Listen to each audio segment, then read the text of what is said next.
Standard 7 chapter 1 પૂર્ણાંક સંખ્યાઓ। તો અહીં પૂર્ણાંક સંખ્યાઓ શરૂ કરતાં પહેલાં આપણે સંખ્યાના પ્રકારો વિશે જાણીએ, જેમાં પહેલો પ્રકાર છે પ્રાકૃતિક સંખ્યાઓ।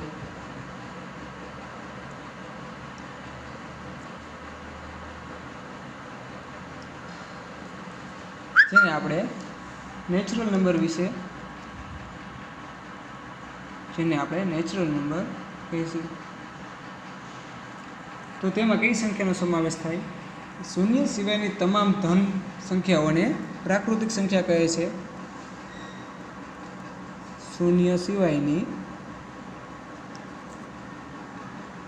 તમામ ધન સંખ્યાઓને પ્રાકૃતિક સંખ્યા કહે છે। હવે પ્રાકૃતિક સંખ્યાને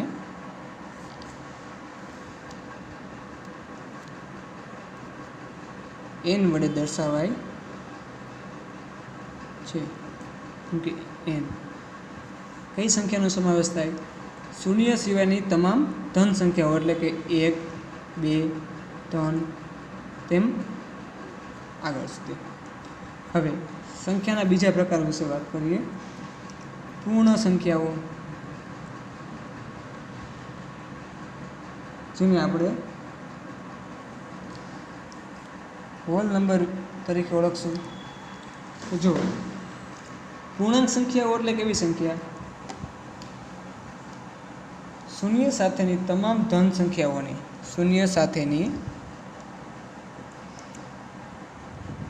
તમામ ધન સંખ્યાને પૂર્ણ સંખ્યા કહે છે, જેને આપણે સંકેતમાં W વડે દર્શાવાય છે।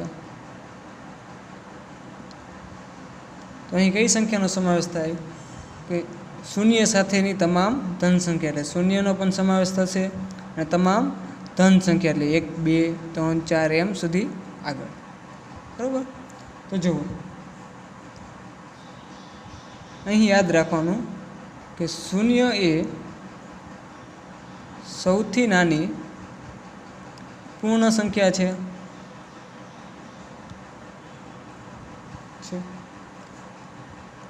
હવેના પછી સંખ્યાનો ત્રીજો પ્રકાર। તો આપણે પહેલાં પ્રાકૃતિક સંખ્યા વિશે સમજ્યા, પૂર્ણ સંખ્યા વિશે, હવે પૂર્ણાંક સંખ્યા વિશે સમજીએ, જેને ઇંગ્લિશમાં ઇન્ટીજર વડે દર્શાવશું। તો જો પૂર્ણાંક સંખ્યામાં ધન, ઋણ અને શૂન્ય સંખ્યાનો સમાવેશ થાય છે। પૂર્ણાંક સંખ્યામાં ધન, ઋણ અને શૂન્યનો સમાવેશ થાય છે। હવે પૂર્ણાંક સંખ્યાને સંકેતમાં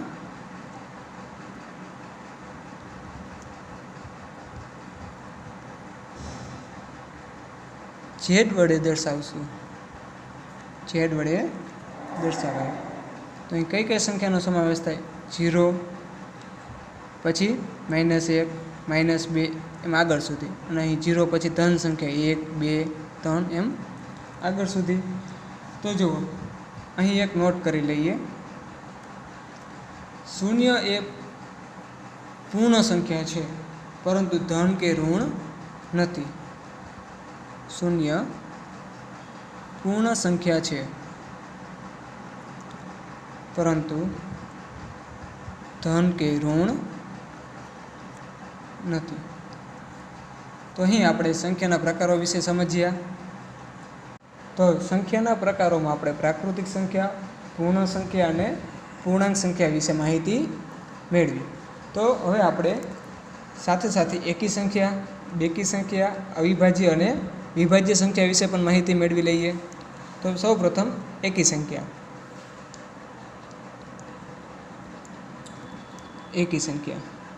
જેને ઇંગ્લિશમાં ઓડ નંબર વિશે ઓળખીએ।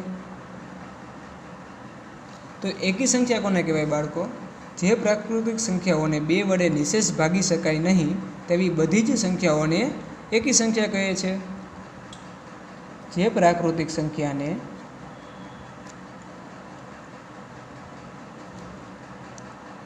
2 વડે નિશેષ ભાગી ન શકાય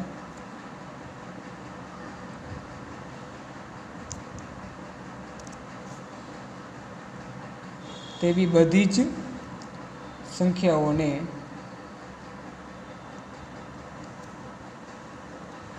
એકી સંખ્યા કહે છે. જેને આપણે ઉદાહરણ જોઈએ તો 1, 3, 5, 7, 9 એમ આગળ સુધી. બરાબર. અહીં 1, 3, 5, 7 અને 9 કે 11, 13 એકેય સંખ્યાને 2 વડે ભાગી શકાય નહીં. એટલે આ બધી સંખ્યા કેવી સંખ્યા કહેવાય? એકી સંખ્યા કહેવાય. હવે બેકી સંખ્યા વિશે સમજીએ. બેકી સંખ્યા જેને ઇંગ્લિશમાં ઇવન નંબર કહેશું. તો બેકી સંખ્યા એટલે શું? કે જે પ્રાકૃતિક સંખ્યાઓને 2 વડે નિશેષ ભાગી શકાય તેવી પ્રાકૃતિક સંખ્યાઓને બેકી સંખ્યા કહે છે. જે પ્રાકૃતિક સંખ્યાને 2 વડે નિશેષ ભાગી શકાય તેને બેકી સંખ્યા કહે છે.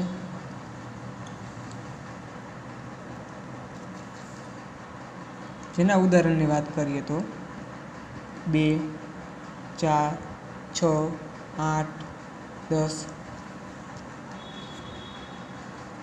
અહીં 2, 4, 6, 8 પછી આગળ 10, 12, 14 અહીં બધી સંખ્યાને 2 વડે નિશેષ ભાગી શકાય. તો તેથી આવી સંખ્યાને શું કહેવાય? બેકી સંખ્યા કહેવાય. હવે આપણે અવિભાજ્ય સંખ્યા વિશે સમજીએ.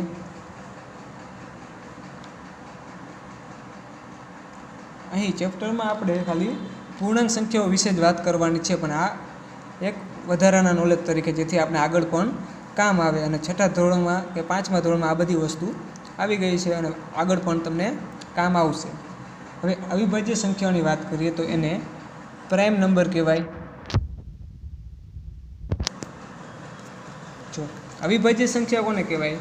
જે સંખ્યાને માત્ર 1 વડે અને પોતાના વડે નિશેષ ભાગી શકાય તેવી સંખ્યાને અવિભાજ્ય સંખ્યા કહે છે. તેની વ્યાખ્યા લખીએ. જે સંખ્યાને માત્ર 1 વડે અને પોતાના વડે નિશેષ ભાગી શકાય તેવી સંખ્યાને અવિભાજ્ય સંખ્યા કહે છે. જેના એક્ઝામ્પલ આપણે જોઈએ તો 2, 3, 5, 7, 11 આવી સંખ્યા. જો અહીં જે સંખ્યા દર્શાવેલ છે તેને આપણે કાં તો 1 વડે ભાગાકાર કરી શકીએ, કાં તે સંખ્યા સાથે જ તેનો ભાગાકાર કરી શકીએ. બીજી કોઈ સંખ્યા સાથે તેનો ભાગાકાર કરી શકાય નહીં. તો આ સંખ્યા કેવી સંખ્યા કહેવાય? અવિભાજ્ય સંખ્યા કહેવાય. વિભાજ્ય સંખ્યા. તો અહીં વિભાજ્ય સંખ્યાની વાત કરીએ તો જે સંખ્યાને 1 અને પોતાના સિવાયની અન્ય સંખ્યાઓથી પણ નિશેષ ભાગી શકાય તેવી સંખ્યાઓને વિભાજ્ય સંખ્યા કહે છે. વ્યાખ્યામાં આપણે લખીએ. જે સંખ્યાને 1 અને પોતાના સિવાય અન્ય સંખ્યાઓ વડે પણ નિશેષ ભાગી શકાય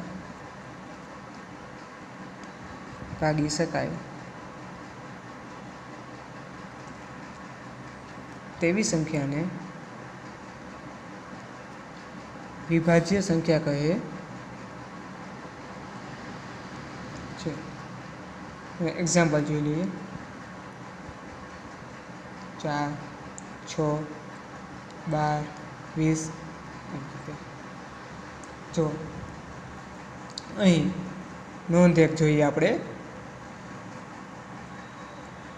એક સંખ્યા છે એક, તે વિભાજ્ય કે અવિભાજ્ય નથી, પરંતુ એકને વિશિષ્ટ સંખ્યાઓ કહેવાય છે. એકને શું કહેવાય?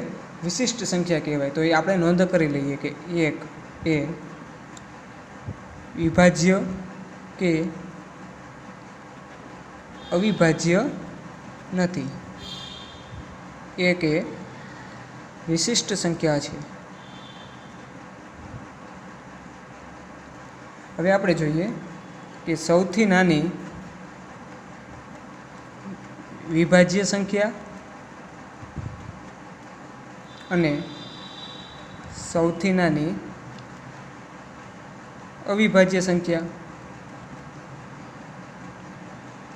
તો સૌથી નાની વિભાજ્ય સંખ્યા કઈ થાય? તો અહીં જુઓ 4. હવે સૌથી નાની અવિભાજ્ય સંખ્યાની વાત કરીએ તો સૌથી નાની અવિભાજ્ય સંખ્યા કઈ થાય? 2. તો આ લેક્ચરમાં આપણે આટલું રાખીશું અને આગળના લેક્ચરમાં પૂર્ણાંક સંખ્યાઓ આગળ વધારીશું.